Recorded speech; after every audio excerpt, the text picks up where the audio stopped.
ಮನುಷ್ಯಾಣಂ ಸಹಸ್ರೇಶು. ಸಹಸ್ರ ಅಂದ್ರೆ ಗೊತ್ತಲ್ಲ ನಿಮಗೆ, ಸಾವಿರಾರು. ಮನುಷ್ಯ ಅಂದ್ರೆ ಗೊತ್ತಲ್ಲ, ನಾವೇ. ನಮ್ಮಂತಹ ಸಹಸ್ರಾರು ಮನುಷ್ಯರು. ಮನುಷ್ಯಾಣಂ ಸಹಸ್ರೇಶು, ಸಹಸ್ರಾರು ಮನುಷ್ಯರಲ್ಲಿ ಕಶ್ಚಿನ್ ಮಾಂ, ಮನುಷ್ಯಾಣಂ ಸಹಸ್ರೇಶು ಕಶ್ಚಿತ್ ಯತತಿ ಸಿದ್ಧಯೇ. ಸಿದ್ಧಯೇ ಅಂದ್ರೆ ಸಿದ್ಧಿಗಾಗಿ ಅಂತ ಅರ್ಥ. ಯಾವ ಸಿದ್ಧಿಗಾಗಿ? ಆತ್ಮ ಸಾಕ್ಷಾತ್ಕಾರವೆಂಬ ಸಿದ್ಧಿಗಾಗಿ ಅಂತ ಅರ್ಥ. ಆತ್ಮ ಸಾಕ್ಷಾತ್ಕಾರವೆಂಬ ಸಿದ್ಧಿಯೇ ಅತ್ಯಂತ ದೊಡ್ಡ ಸಿದ್ಧಿ. ಆ ಸಿದ್ಧಿಯನ್ನ ಪಡೆದ ಮೇಲೆ ಬೇರೆ ಯಾವ ಸುದ್ದಿಯೂ ಬೇಕಾಗುವುದಿಲ್ಲ ಮನುಷ್ಯನಿಗೆ. ಅಂಥ ಅದ್ಭುತವಾದ ಸಿದ್ಧಿ ಅದು. ಆ ಸಿದ್ಧಿ ದೊರೆತ ಮೇಲೆ ಮನುಷ್ಯನಿಗೆ ಸ್ವರ್ಗಲೋಕದ ಅಧಿಪತಿಯನ್ನಾಗಿ ಮಾಡುತ್ತೇನೆ ನಿನ್ನನ್ನು ಅಂದ್ರು ವಲ್ಲೆ ಅಂತ ಹೇಳ್ತಾನವನು. ಯಾಕೆ? ಅದರೊಳಗಡೆ ಏನೇನಿದೆ ಅನ್ನೋದೆಲ್ಲ ನಾನು ಬಲ್ಲೆ ಅಂತ. ಏನೇನಿದೆ? ಸುಖ ಪಡೋದು, ತಿನ್ನೋದು, ಕುಡಿಯೋದು, ಸುಖ ಪಡೋದು. ಸ್ವರ್ಗದಲ್ಲಿ ಇನ್ನೇನು? ಸ್ವಾಮಿ ವಿವೇಕಾನಂದ ಹೇಳ್ತಾರೆ, ಎಷ್ಟು ಬೇಕಾದ್ರೆ ನೋಡ್ತಾ ಇರಿ ಸಿನಿಮಾ, ಎಷ್ಟು ಬೇಕಾದ್ರೆ ನೋಡ್ತಾ ಇರಿ ನಾಟಕ, ಕಣ್ಣೊಯ್ಯದೇ ಇಲ್ಲ, ತಲೆ ನೋಯೋದೇ ಇಲ್ಲ. ಅಷ್ಟೇ ಅಲ್ಲ, ಎಷ್ಟು ಬೇಕಾದ್ರೆ ಕುಡೀರಿ ಅಮೃತ. ನಮ್ಮ ಭೂಲೋಕದ ಅಮೃತ ಬೇರೆ ತರ ಇರುತ್ತೆ, ಅದು ಬೇರೆ ಕಥೆ. ಅದು ಅಲ್ಲೂ ಕೂಡ ಅದೇ ಅಮೃತ ಇದೆ, ಕುಡಿತಾ ಇರೋದು. ಎಷ್ಟು ಕುಡಿದ್ರೂ ಹೊಟ್ಟೆ ಕೆಟ್ಟೋಗೋದಿಲ್ಲ, ಆ ಥರದ ಸುಖ. ಅದೆಲ್ಲ ಗೊತ್ತು ಇವನಿಗೆ. ಯಾರಿಗೆ? ಆ ಆಧ್ಯಾತ್ಮಿಕ ಸಿದ್ಧಿ ಅಂತ ಹೇಳ್ತಕ್ಕಂಥದ್ದು ಏನಿದೆಯೋ ಅದು ಎಂಥದ್ದು ಅಂತನ್ನೋದು ಇವನಿಗೆ ಗೊತ್ತಿದೆ. ಆದ್ರಿಂದ ಆ ಸಿದ್ಧಿಯನ್ನು ಪಡೆಯುವುದಕ್ಕೆ ಯಾವನೋ ಒಬ್ಬ ಪ್ರಯತ್ನ ಮಾಡ್ತಾನೆ. ಸಹಸ್ರಾರು ಮನುಷ್ಯರಲ್ಲಿ ಯಾವನೋ ಒಬ್ಬ ಪ್ರಯತ್ನ ಮಾಡೋದು. ಗೊತ್ತಾಯ್ತಲ್ಲ? ಯಾಕೆ ನಮ್ಮ ಈ ಆಧ್ಯಾತ್ಮಿಕ ಶಿಬಿರಕ್ಕೆ ಇಷ್ಟೇ ಕಡಿಮೆ ಜನ ಬಂದಿದ್ದಾರೆ ಅಂತ ಎಲ್ಲ ಕೇಳ್ತಾ ಇರ್ತಾರೆ. ಜನ ಅಷ್ಟೊಂದಿದ್ದಾರೆ, ಯಾಕೆ ಬರ್ತಾ ಇಲ್ಲ ಕೇಳಿದ್ರೆ ಏನ ಇಲ್ಲೇ ಇದೆ ಉತ್ತರ. 1,000 ಜನರಿಗೆ ಒಬ್ಬನೇ ಬರೋದು. ಬಂದವ್ರಲ್ಲೂ ಕೂಡ ಕೆಲವರು ಹೋಗ್ತಾ ಇರ್ತಾರೆ. ಹೋಗುವಾಗ್ಲೂ ನಮ್ಮ ಅಚ್ಯುತ ದಾಸರು ತಮಾಷೆಯಾಗಿ ಹೇಳ್ತಾ ಇರ್ತಾರೆ, ಬರುವಾಗ ಒಬ್ಬೊಬ್ಬರೇ ಬರ್ತಾರಂತೆ, ಹೋಗುವಾಗ ಇಬ್ರಿಬ್ರು, 4-4, 5-5 ಒಟ್ಟೊಟ್ಟಿಗೆ ಹೋಗೋಣ ಬಂದ್ರು ಅಂತ ಕರ್ಕೊಂಡು ಹೋಗ್ತಾರಂತೆ. ಆದ್ರಿಂದ ಆಧ್ಯಾತ್ಮಿಕ ಜೀವನವನ್ನ ಬಹಳ ಆಸೆ ಪಡುವವರು ಬಹಳ ಕಡಿಮೆ. ಏನದು? ನಮ್ಮ ಒಳಗಡೆನೆ ಇದೆ ಅಂತೆ. ನಮ್ಮ ಒಳಗಡೆ ಏನಿದೆ ಅಂತ ನಮ್ಗೆ ಗೊತ್ತಿಲ್ವಾ? ಅದನ್ನ ಅರ್ಥಕೊಳಕ್ ಆಗೋದಿಲ್ಲ ಅಂತ ಅನ್ನೋದು ನಮಗೆ ಗೊತ್ತಾಗಿ ಹೋಗ್ಬಿಟ್ಟಿದೆ. ಇನ್ನು ಅದನ್ನೆಂಥದ್ದು ಪಡೆಯೋದು? ಆಧ್ಯಾತ್ಮಿಕ ಶಿಬಿರದಲ್ಲಿ ನಿಮ್ಮ ಒಳಗಡೆ ಇರೋದನ್ನೇ ನಿಮಗೆ ಹೇಳ್ಕೊಡ್ತಾರಂತೆ. ಅದು ನಮ್ಮ ಒಳಗಡೆ ಬೇಳೆಕಾಳು ಏನು ಇದೆ ಅಂತ ನಮಗೆ ಗೊತ್ತಲ್ಲ.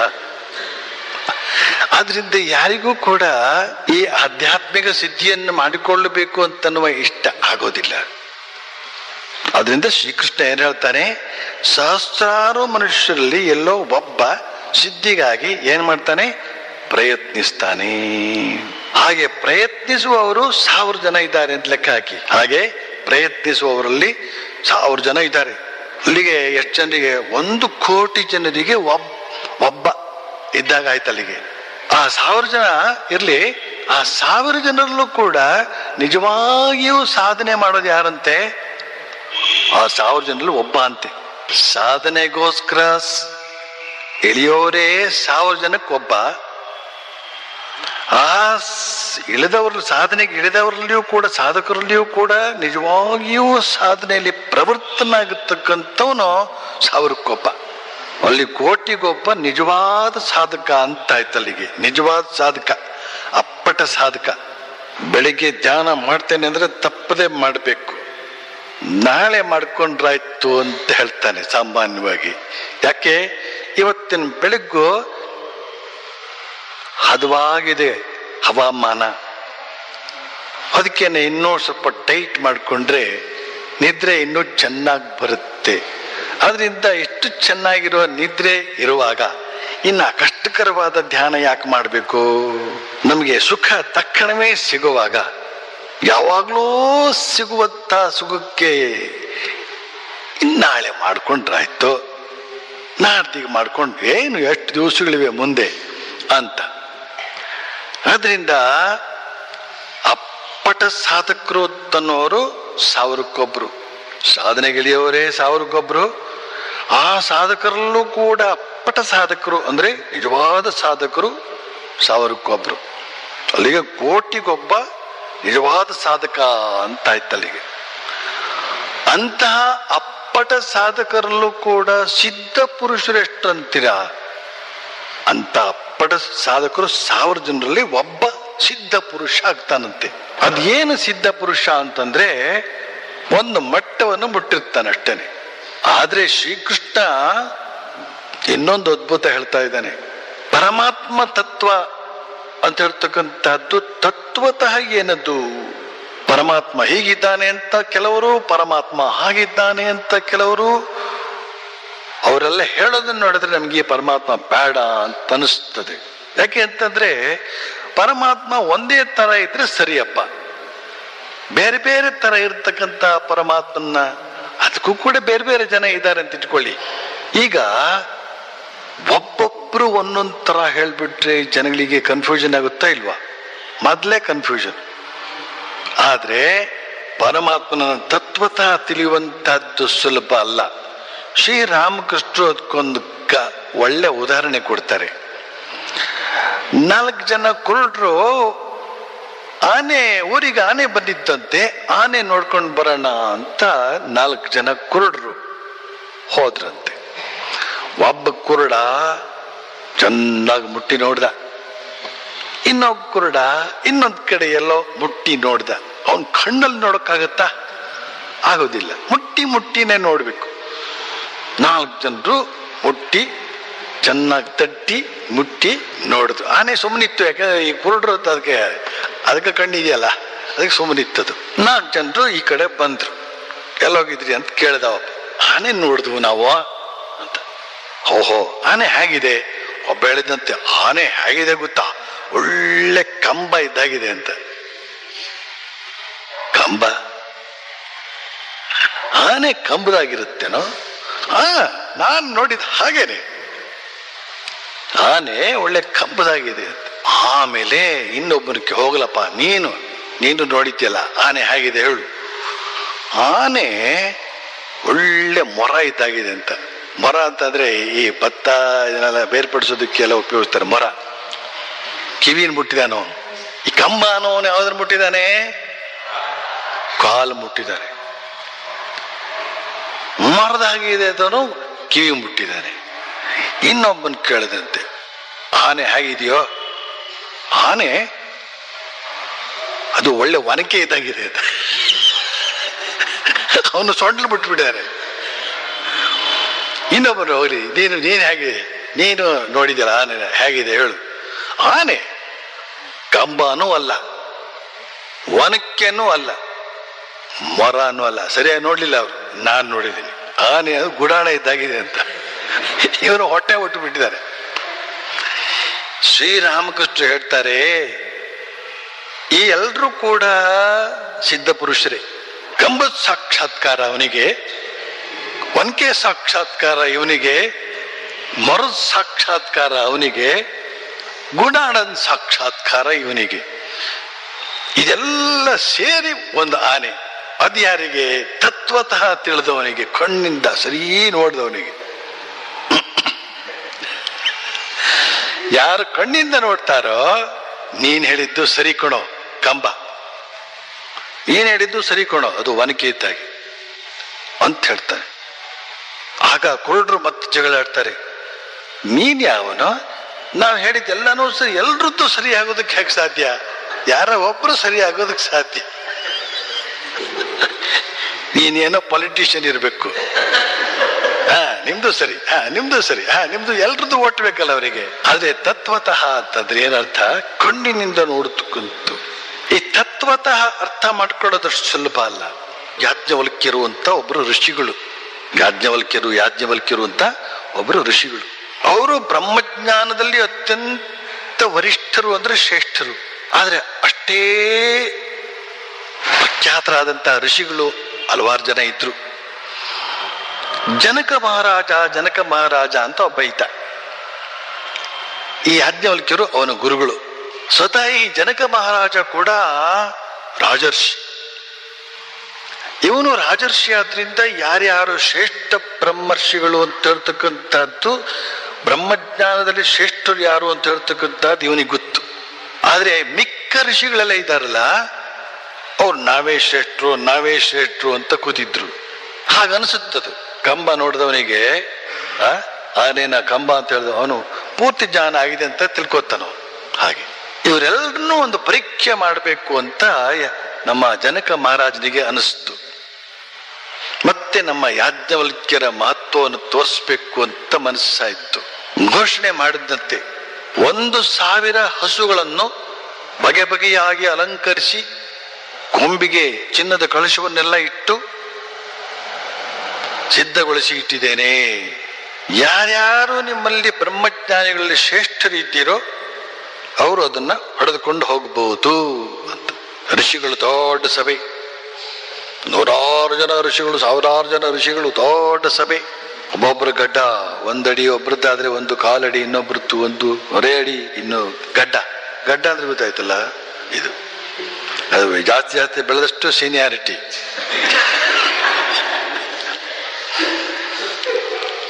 ಎಲ್ಲರೂ ಕೂತಿದ್ದಾರೆ ಋಷಿಗಳು. ನಾವು ಸುಮ್ಮನೆ ಹೇಗೆ ಮಾಡ್ಬೇಕಷ್ಟೇನೆ. ಹೀಗಾದ್ರೆ ಏನರ್ಥ? ಅವರು ತಮ್ಮ ಗಡ್ಡವನ್ನ ಮೇಲ್ಗಡೆಯಿಂದ ಇದು ಜಟೆ, ಕೆಳಗಡೆಯಿಂದ. ಜನಕ ಮಹಾರಾಜ ಹೇಳ್ತಾ ಇದ್ದಾನೆ, ಯಾರು ಬೇಕಾದ್ರೂ ತಗೊಂಡು ಹೋಗಬಹುದು. 1,000 ಹಸುಗಳು, ಮತ್ತೆ 1,000 ಚಿನ್ನದ ನಾಣ್ಯಗಳು ಅದ್ರ ಜೊತೆನಲ್ಲಿ ತಗೊಂಡು ಹೋಗಬಹುದು. ಯಾರು ನಿಮ್ಮಲ್ಲಿ ಬ್ರಹ್ಮಜ್ಞಾನದಲ್ಲಿ ಶ್ರೇಷ್ಠರೋ, ವರಿಷ್ಠರೋ, ಗರಿಷ್ಠರೋ ಅವರು ಅಂತ. ಆ ಕಡೆ ಈ ಕಡೆ ನೋಡಿದ್ರು, ಯಾರಾದ್ರೂ ಹೇಳ್ತಾರೋ ಅಂತ. ಯಾರಿಗೂ ಹೇಳೋದಕ್ಕೂ ಧೈರ್ಯ ಇಲ್ಲ. ಹಾಗಂತ ಅವ್ರು ಒಳಗಡೆ ತಿಳ್ಕೊಂಡಿದ್ರು ನಾವೇ ಶ್ರೇಷ್ಠರು ಅಂತ. ಒಳಗಡೆನೇನೋ ತಿಳ್ಕೊಂಡಿದ್ದಾರೆ ನಾವೇ ಶ್ರೇಷ್ಠರು ಅಂತ. ಇತರರ ಎದುರುಗಡೆ ಒಪ್ಕೊಳ್ಳೋಕ್ಕೆ ಶಕ್ತಿ ಇಲ್ಲ. ಅವ್ರು ಇನ್ನೆಷ್ಟು ದೊಡ್ಡವರು. ಸುಮ್ಮನೆ ಎದ್ದು ಹಸುಗಳನ್ನ ಹೊಡ್ಕೊಂಡು ಹೋಗಕ್ ಆಗೋದಿಲ್ಲ. ಯಾರು ಎತ್ತು ಅದನ್ನ ಹೊಡ್ಕೊಂಡು ಹೋಗ್ಬೇಕು ಅಂತ ತಕ್ಷಣ ಬಾಕಿ ಹೊಡೆದ್ರಿ, ನೀವು ಹೇಗೆ ಶ್ರೇಷ್ಠರು, ಇಂಥ ಪ್ರಶ್ನೆಗೆ ಉತ್ತರ ಕೊಡಿ ನೋಡೋಣ ಅಂತ. ಆ ಪ್ರಶ್ನೆಗಳಿಗೆಲ್ಲ ಉತ್ತರ ಕೊಡ್ಬೇಕು. ಸುಮ್ಮನೆ ಬಿಡ್ತಾರ ಬಾಕಿ ಹೊಡೆದವರು? ಕಾಲೆಡಕ್ಕೆ ಎಲ್ಲರೂ ಇದ್ದಾರೆ, ಎದ್ದು ಹೋಗೋದಕ್ಕೆ ಮಾತ್ರ ಯಾರು ಇಲ್ಲ. ಯಾರು ಹೇಳಲೇ ಇಲ್ಲ.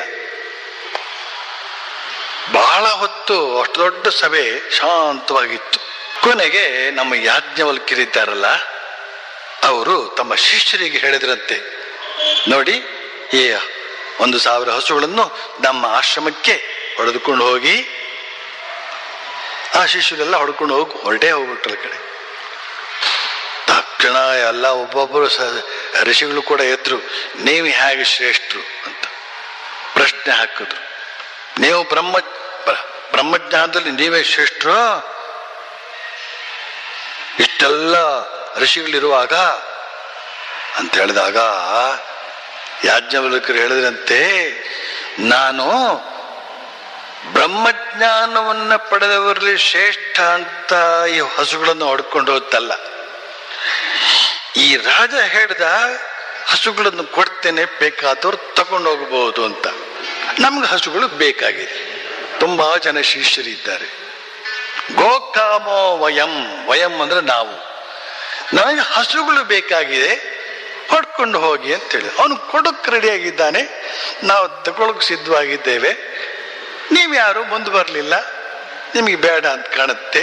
ಅದಕ್ಕೆ ನಾನು ಅವರಿಗೆ ಹೇಳಿದ್ದು. ಅದೆಲ್ಲ ಆಗುವುದಿಲ್ಲ. ನಾವು ಕೇಳೋ ಪ್ರಶ್ನೆಗೆಲ್ಲ ಉತ್ತರ ಕೊಡ್ಬೇಕು. ಒಬ್ಬರೊಬ್ಬರೇ ದೊಡ್ಡ ಋಷಿಗಳು ದೊಡ್ಡ ಪ್ರಶ್ನೆಗಳನ್ನೆಲ್ಲ ಕೇಳಿದ್ರು. ಅವಳು ಸ್ತ್ರೀ ಋಷಿ ಕೂಡ ಇದ್ರು, ಗಾರ್ಗಿ ಅಂತ. ಅವಳು ಕೂಡ ಪ್ರಶ್ನೆ ಕೇಳಿದ್ಲು. ಎಂತೆಂಥ ಪ್ರಶ್ನೆ ಅಂತೀರ ಅದೆಲ್ಲ ಹೇಳಿದ್ರೆ ಈಗ ಕಷ್ಟ ಆಗುತ್ತೆ ನಿಮಗೆ. ಅದೆಲ್ಲ ಒಂದಂತ ಪ್ರಶ್ನೆಗಳಿಗೆಲ್ಲ ಯಾಜ್ಞವಲ್ಕ್ಯರು ಸಲೀಸಾಗಿ ಸುಲಿದ ಬಾಳೆಯ ಹಣ್ಣಿನಂದದಿ ಉತ್ತರವನ್ನು ಕೊಟ್ಬಿಟ್ರು. ಬಾಳೆಹಣ್ಣು ಸುಲಿದು ಕೊಟ್ಬಿಟ್ಟು ಅವ್ರು ನುಂಗ್ಬಿಟ್ರು. ಅಷ್ಟು ಸುಲಭವಾಗಿ ಉತ್ತರ ಕೊಟ್ಬಿಟ್ರು. ಅಷ್ಟು ಜನ ಋಷಿಗಳು ತೆಪ್ಪಗೆ ಕೂತ್ಬಿಟ್ರು. ಅಂತಹ ಸಹಸ್ರಾರು ಋಷಿಗಳು ಕುಳಿತಿರ್ತಕ್ಕಂಥ ಸಭೆಯಲ್ಲಿ ಯಾಜ್ಞವಲ್ಕ್ಯರು ಅತ್ಯಂತ ವರಿಷ್ಠರು, ಶ್ರೇಷ್ಠರು, ಗರಿಷ್ಠರು ಅಂತ ಹೇಳ್ತಕ್ಕಂಥದ್ದು ತೀರ್ಮಾನ ಆಯಿತು. ಹೀಗೆ ಮನುಷ್ಯಾನಾಂ ಸಹಸ್ರೇಶು ಕಶ್ಚಿತ್ ಯತತಿ ಸಿದ್ಧಯೇ ಯತತಾಮಪಿ ಸಿದ್ಧಾನಾಂ ಕಶ್ಚಿನ್ಮಾಂ ವೇತ್ತಿ ತತ್ವತಃ.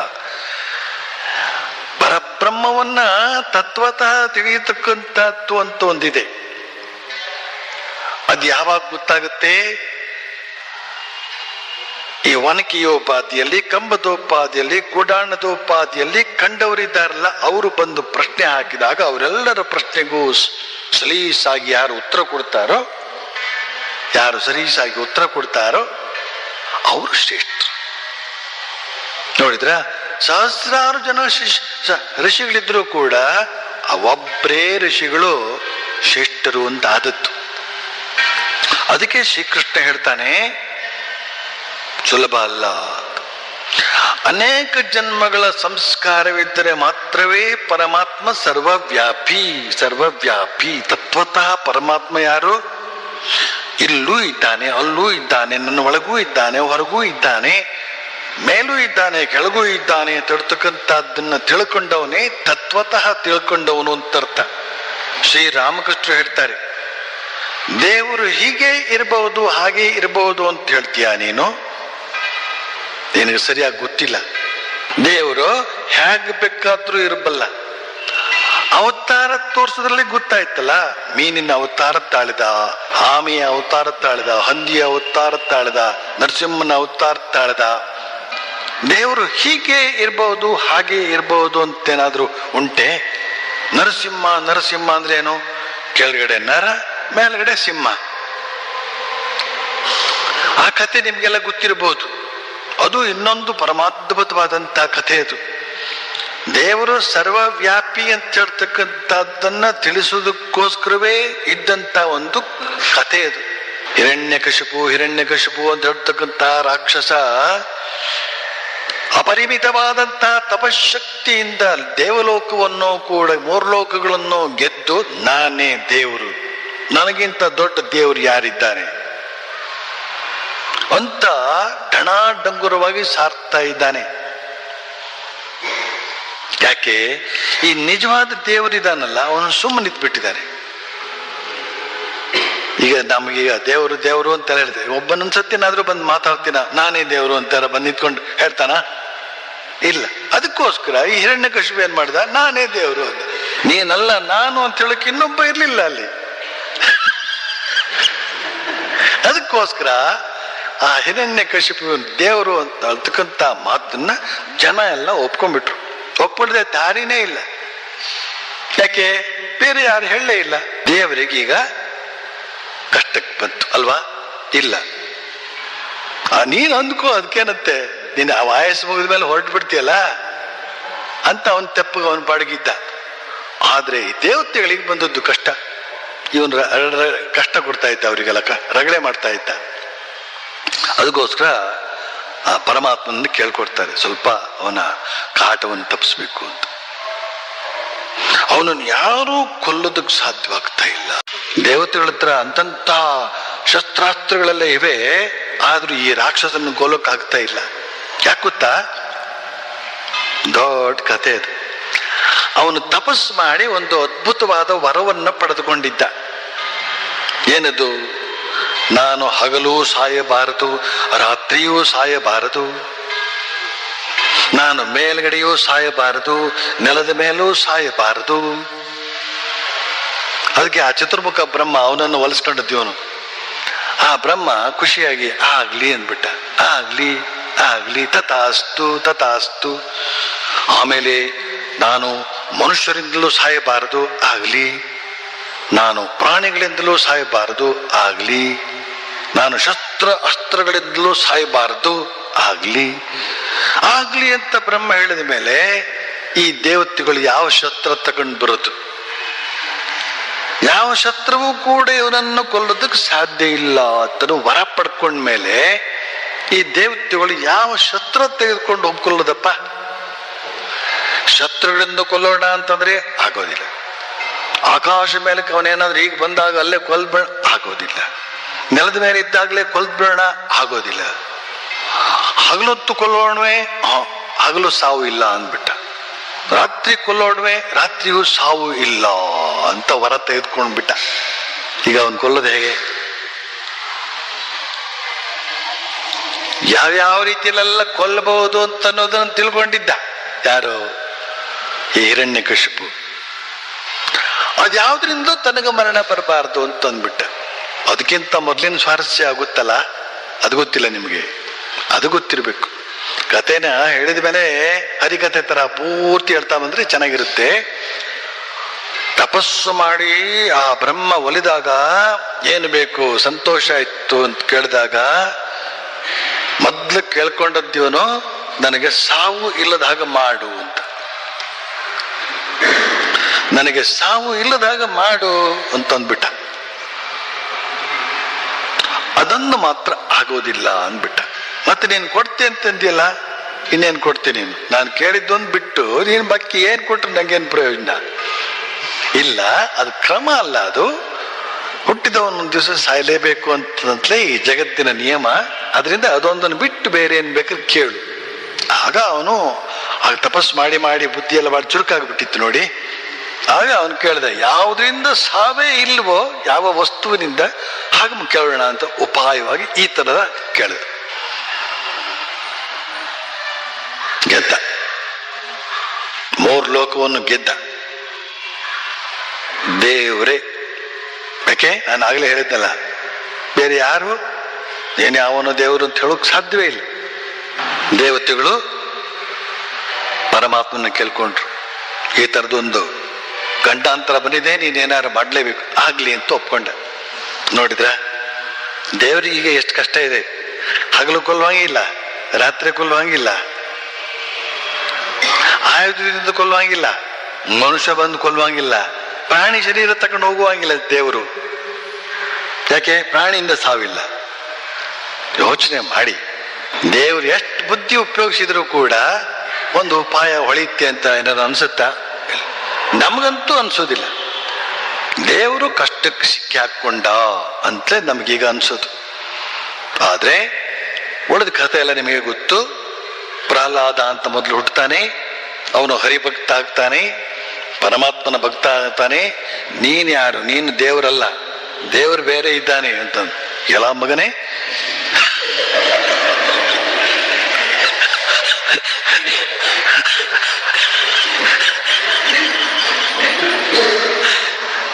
ನನಗೆ ನೀನು ಪುತ್ರನಾಗಿ ಹುಟ್ಟಿ ನನಗೆ ಎದುರಾಡ್ತಾ ಇದೆಯಲ್ಲ, 3 ಲೋಕಕ್ಕೂ ನಾನು ಒಡೆಯ. ಮಗ ಏನ್ ಹೇಳ್ತಾನೆ ಗೊತ್ತಾ? ಕಲಿಯುಗದ ಮಗ ಅಕ್ಕಿಂತ ಬುದ್ಧಿವಂತ ಅವನು. ಹೇಳ್ತಾನೆ, ಅಪ್ಪ ನೀನು 3 ಲೋಕಕ್ಕೂ ಒಡೆಯ ಇರಬಹುದು, ನಿನಗೆ ನೀನೇ ದಾಸ ಅಂತ ಅಂದ್ಬಿಟ್ಟು. ಮೊದಲನೇ ಶಾಕ್ ಅವನಿಗದು. ಅದೇನೋ ಬುದ್ಧಿ ಇದೆ ನಿನಗೆ? ಹುಡುಗ ಬುದ್ಧಿ ಅಂದ್ರೆ ಇದೇನೆ. 3 ಲೋಕಕ್ಕೆ ನಾನು ಒಡೆಯ, ನನಗೆ ನಾನು ದಾಸ ಅಂದ್ರೆ ಏನ್ ಅರ್ಥ ಅದ್ ಕೇಳು. ನೀನು ನಿನ್ನ ಇಂದ್ರಿಯಗಳಿಗೆ ದಾಸ, ನಿನ್ನ ಆಸೆಗೆ ನೀನು ದಾಸ ಅಂದ್ಬಿಟ್ಟ. ಆಸೆಗೆ ಯಾರು ವಶನೋ ಅವನು ಈ ಭೂಮಿಯಲ್ಲಿ ದಾಸ.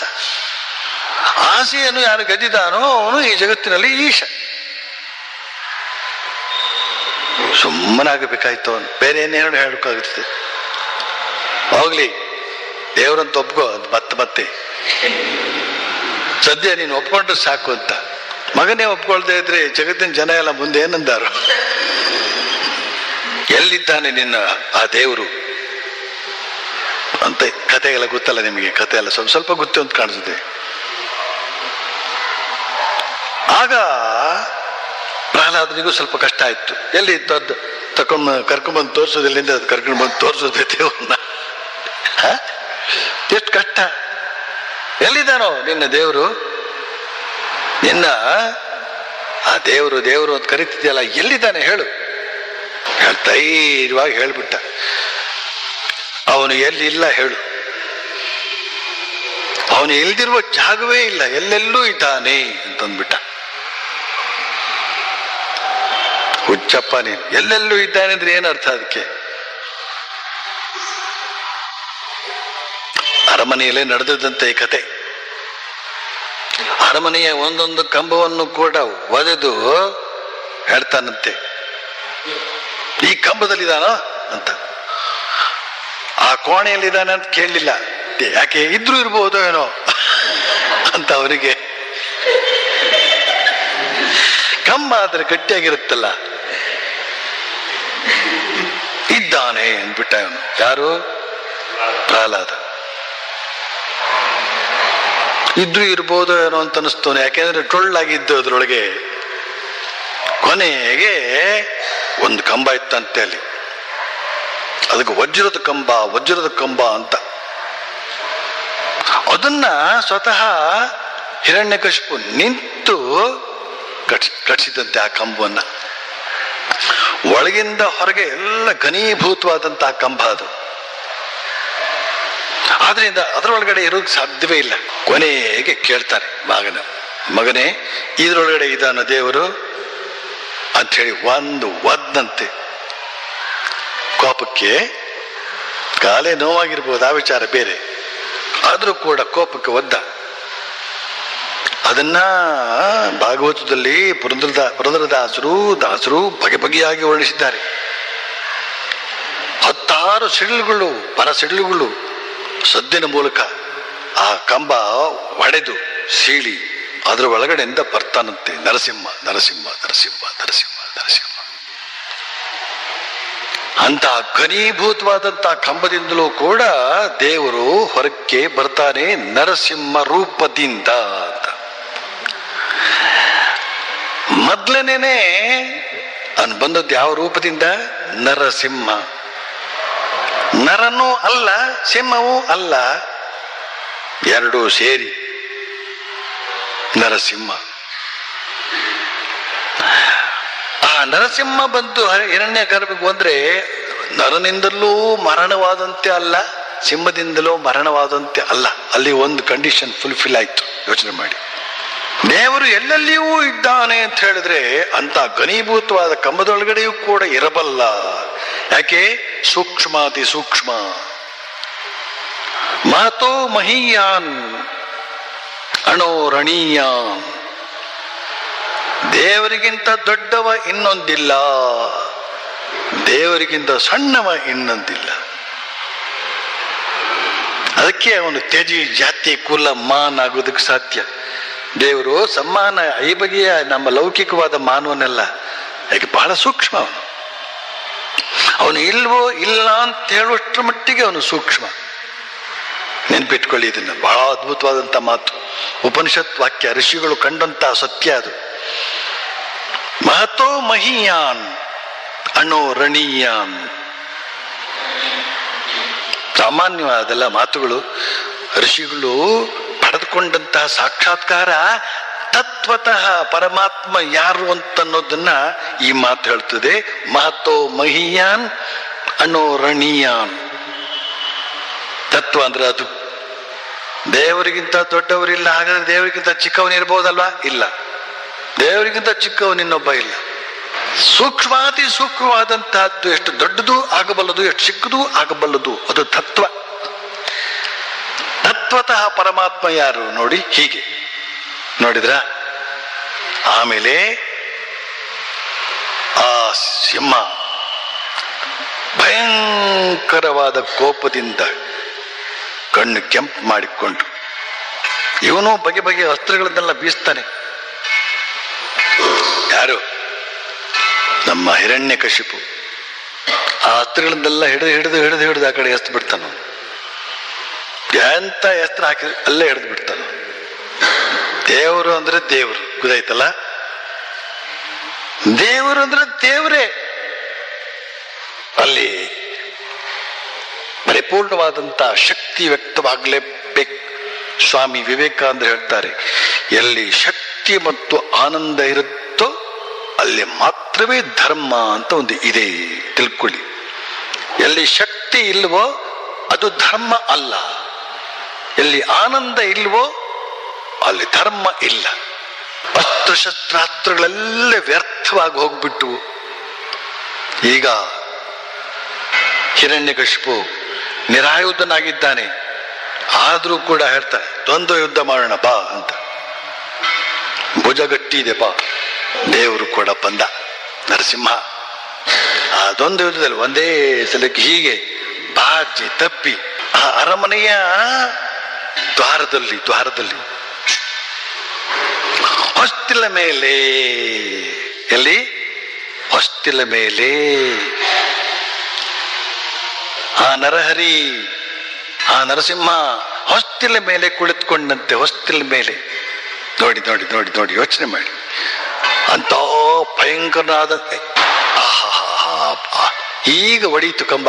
ನೋಡಿ ಯೋಚನೆ ಮಾಡಿ ದಯವಿಟ್ಟು. ಅಂತ ಗಡಿಬಿಡಿ ಯುದ್ಧ. ಯಾವುದೇ ಗಡಿಬಿಡಿ ಆದ್ರೂ ಕೂಡ ತಾನೇನ್ ಮಾಡ್ಬೇಕು ಅದನ್ನ ಮಾಡ್ತಾ ಇರ್ತಾನೆ ಪರಮಾತ್ಮ. ಹಿರಣ್ಯಕಶಿಪು ಗಡಿಬಿಡಿ ಒಳಗಿದ್ದ. ಆದ್ರೆ ಪರಮಾತ್ಮ ಕಂಡೀಷನ್ಸ್, ಹಗಲು ಆಗ್ಬಾರ್ದು, ರಾತ್ರಿಯೂ ಆಗ್ಬಾರ್ದು, ಆಯುಧಗಳಿಂದಲೂ ಆಗ್ಬಾರ್ದು, ಮನುಷ್ಯರಿಂದಲೂ ಆಗ್ಬಾರ್ದು, ಪ್ರಾಣಿಯಿಂದಲೂ ಆಗ್ಬಾರ್ದು, ಮೇಲೂ ಆಗ್ಬಾರ್ದು, ಕೆಳಗೂ ಆಗ್ಬಾರ್ದು, ಒಳಗೂ ಆಗ್ಬಾರ್ದು, ಹೊರಗೂ ಆಗ್ಬಾರ್ದು, ಇಷ್ಟೆಲ್ಲ ಇದೆಯಲ್ಲ ಕಂಡೀಷನ್ಸ್. ಅದಕ್ಕೋಸ್ಕರ ಆ ಎಲ್ಲ ಕಂಡೀಷನ್ಸ್ ಅನ್ನು ಫುಲ್ಫಿಲ್ ಮಾಡ್ದೇನೆ ಆ ಹಿರಣ್ಯಕಶಿಪುವನ್ನು ಕೊಲ್ಲುವಂತೆ ಇಲ್ಲ. ಯಾಕೆ? ಈ ಬ್ರಹ್ಮ ವಿಷ್ಣು ಮಹೇಶ್ವರರಲ್ಲಿ ಬ್ರಹ್ಮ ಕೊಟ್ಟದ್ದು ವರ. ಆ ವರ ವ್ಯರ್ಥ ಆಗಬಾರ್ದು. ಬ್ರಹ್ಮ ಬೇರೆ, ವಿಷ್ಣು ಬೇರೆ ಅಲ್ಲ. ಇದೇ ವಿಷ್ಣುವೇ ಬ್ರಹ್ಮ ರೂಪದಲ್ಲಿ ಹೋಗಿ ಆ ವರ ಕೊಟ್ಟದ್ದಲ್ವಾ. ಎಷ್ಟು ಕಷ್ಟ ಇದೆ ನೋಡಿ. ಆ ಬ್ರಹ್ಮನಿಗೆ ಅವಮಾನ ಆಗದಾಗ ನೋಡ್ಕೋಬೇಕೋ ಬೇಡವಾ? ಅಂಥ ಬಲಿಷ್ಠನಾದಂತಹ ರಾಕ್ಷಸನನ್ನು ಏನ್ ಮಾಡ್ತಾನಂತೆ? ಹೊಸ್ತಿಲ ಮೇಲೆ ಕುಳ್ಳಿರಿಸ್ಕೊತಾನೆ. ಯಾವ್ದ್ರ ಮೇಲೆ? ತನ್ನ ತೊಡೆಯ ಮೇಲೆ, ತನ್ನ ತೊಡೆಯ ಮೇಲೆ ಕುಳ್ಳಿರಿಸ್ಕೊತಾನೆ. ಹೀಗೆ ಮಲಗಿಸ್ತಾನೆ. ಈಗ ಅವನನ್ನ ತನ್ನ ಉಗುರುಗಳಿಂದ, ಸಿಂಹ ಉಗುರುಗಳಿಂದ ಹೇಗೆ ಕೊಲ್ಲಬಹುದು ಅಲ್ವೇನೋ, ತಕ್ಷಣ ಕೊಂದಾಗ್ಬೋದಾಗಿತ್ತು. ಇಲ್ಲ, ಈಗ ಒಂದೊಂದೇ ಕ್ವಿಜ್ ಶುರುವಾಗುತ್ತೆ. ಪ್ರಶ್ನೆ ಕೇಳ್ತಾನೆ. ಒಂದೊಂದೇ ಪ್ರಶ್ನೆ ಕೇಳ್ತಾನೆ. ಮೇಲೋ ಕೆಳಗೋ ಹೇಳು. ಈಗ ನೀನೀಗ ಇರುವುದಲ್ಲಿ ಮೇಲೋ ಕೆಳಗೋ. ಕೆಳಗೆ ಅಂದ್ರೆ ಭೂಮಿ ಮೇಲೆ. ನಿಜ, ಮೇಲೂ ಅಲ್ಲ ಕೆಳಗೂ ಅಲ್ಲ. ಯಾಕೆ? ಹೊಸಲ ಮೇಲಿದ್ದಾನೆ ಮತ್ತು ಈ ತೊಡೆ ಮೇಲಿದ್ದಾನೆ. ತೊಡೆ ಮೇಲೆ ಒಂದು ಕಂಡೀಷನ್ ಆಯ್ತಲ್ಲ. ಮನುಷ್ಯನೋ ಮೃಗವೋ? ಕೋಪದಲ್ಲಿ ಕೇಳ್ತಾ ಇದ್ದಾನೆ. ಮೇಲ್ಗಡೆ ಮೃಗ, ಕೆಳಗಡೆ ಮನುಷ್ಯ. ನಿಜ, ಮನುಷ್ಯನೂ ಅಲ್ಲ ಮೃಗವೂ ಅಲ್ಲ. ಸರಿಯೋ? ಸರಿ. ಒಳಗೋ ಹೊರಗೋ? ಮನೆಯ ಒಳಗೋ ಮನೆಯ ಹೊರಗೋ? ಹೊಸಲ ಮೇಲಿದ್ದಾನೆ. ಹೊಸಲ ಮೇಲೆ, ಹೊಸ್ತಿಲ ಮೇಲೆ. ಹೌದು, ಒಳಗೂ ಅಲ್ಲ ಹೊರಗೂ ಅಲ್ಲ. ಅಷ್ಟೊತ್ತಿಗೆ ಸರಿಯಾಗಿ ಸಾಯಂಕಾಲ ಆಗ್ಬಿಟ್ಟಿತ್ತು. ಹಗಲೋ ರಾತ್ರಿಯೋ? ಹಗಲೂ ಅಲ್ಲ ರಾತ್ರಿಯೂ ಅಲ್ಲ, ಸಂಧ್ಯಾ ವೇಳೆ.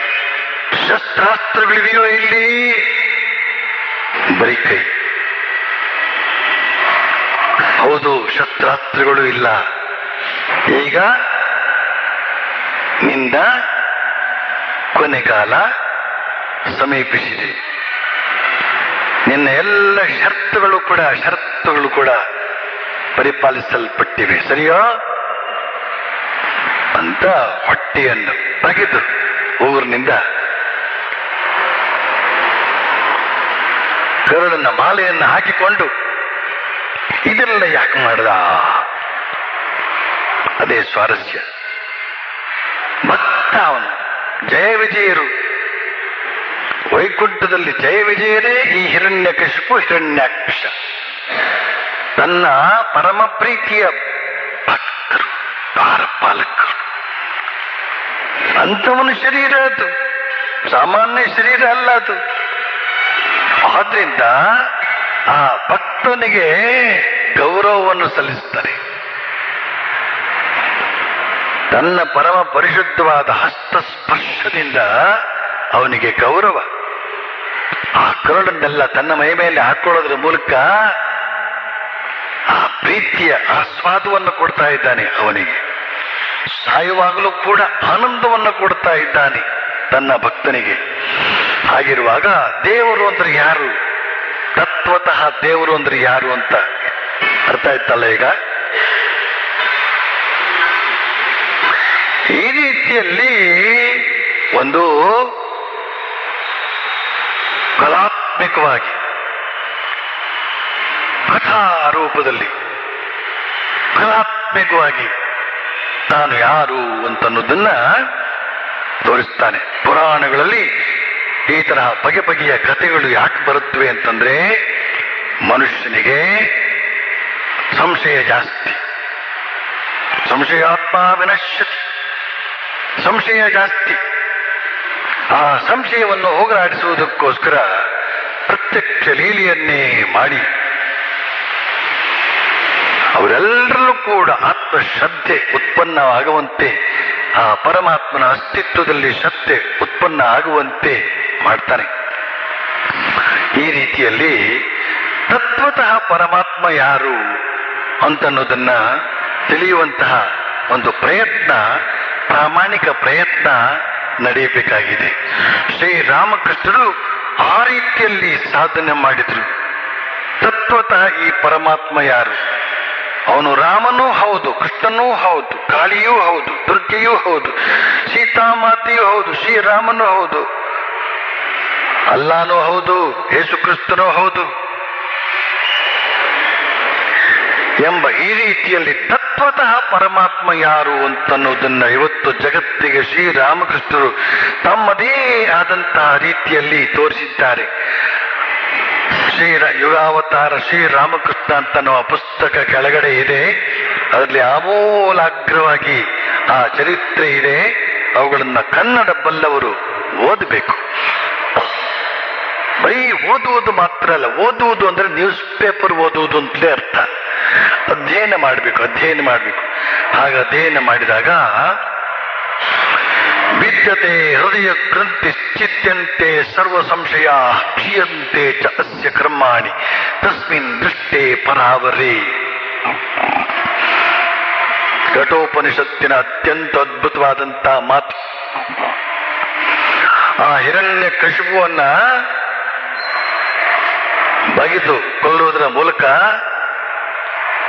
ಹೃದಯವನ್ನು ಹೇಗೆ ಬಗೆದು ತೆರೆದ್ರೆ ಒಳಗಡೆಯಿಂದ ಪರಮಾತ್ಮ ಹೇಗೆ ಜ್ಯೋತಿರ್ಮಯನಾಗಿ ಚಿಮ್ಮುತ್ತಾನೋ ಆ ರೀತಿಯ ಒಂದು ಸಾಕ್ಷಾತ್ಕಾರದ ವೇಳೆಯಲ್ಲಿ ಆ ಹೃದಯ ಗ್ರಂಥಿ ಅಂತ ಹೇಳ್ತಕ್ಕಂಥದ್ದು ಒಳಗಡೆ ಇದೆ. ಅಜ್ಞಾನದ ಗ್ರಂಥಿ, ಹೃದಯ ಗ್ರಂಥಿ ಅಂದ್ರೆ ಅಜ್ಞಾನದ ಗ್ರಂಥಿ. ಅದು ಚೂರ್ ಚೂರಾಗೋಗ್ಬಿಡ್ತದೆ. ಸಾಕ್ಷಾತ್ಕಾರವಾದಾಗ ಕುಂಡಲಿನಿ ಶಕ್ತಿ ಅಂತ ಹೇಳ್ತಕ್ಕಂಥದ್ದು ಸುಷುಮ್ನಾದ ಮೂಲಕ ಮೇಲೆ ಮೇಲೆ ಮೇಲೆ ಮೇಲೆ ಮೇಲೆ ಮೇಲೆ ಹರಿದು ಬಂದಾಗ ಹೃದಯದಲ್ಲಿ ಇರ್ತಕ್ಕಂತಹ ಆ ಜಡ ಗ್ರಂಥಿ ಅಂತ ಹೇಳ್ತಕ್ಕಂಥದ್ದು ಚೂರು ಚೂರಾಗಿ ಒಳಗಡೆ ಇರ್ತಕ್ಕಂತಹ ಜ್ಯೋತಿ ತಾನೇ ತಾನಾಗಿ ಹೊರಹೊಮ್ಮಿ ಪರಮಾತ್ಮ ತತ್ವತ ಯಾರು ಅಂತ ಹೇಳ್ತಕ್ಕಂತಹ ಅನುಭವ ಪ್ರತಿಯೊಬ್ಬರಿಗೂ ಆಗ್ತದೆ. ಅಂತ ಒಂದು ದಿವ್ಯ ಅನುಭವ ನಮಗೆಲ್ಲರಿಗೂ ಆಗಲಿ ಅಂತ ಅದೇ ಅಂತರ್ಯಾಮಿಯನ್ನು ಪ್ರಾರ್ಥಿಸಿಕೊಳ್ಳೋಣ ಅಂತ ಹೇಳಿ ಈಗ ಇವತ್ತಿನ ಕಾರ್ಯಕ್ರಮವನ್ನು ಮುಗಿಸೋಣ.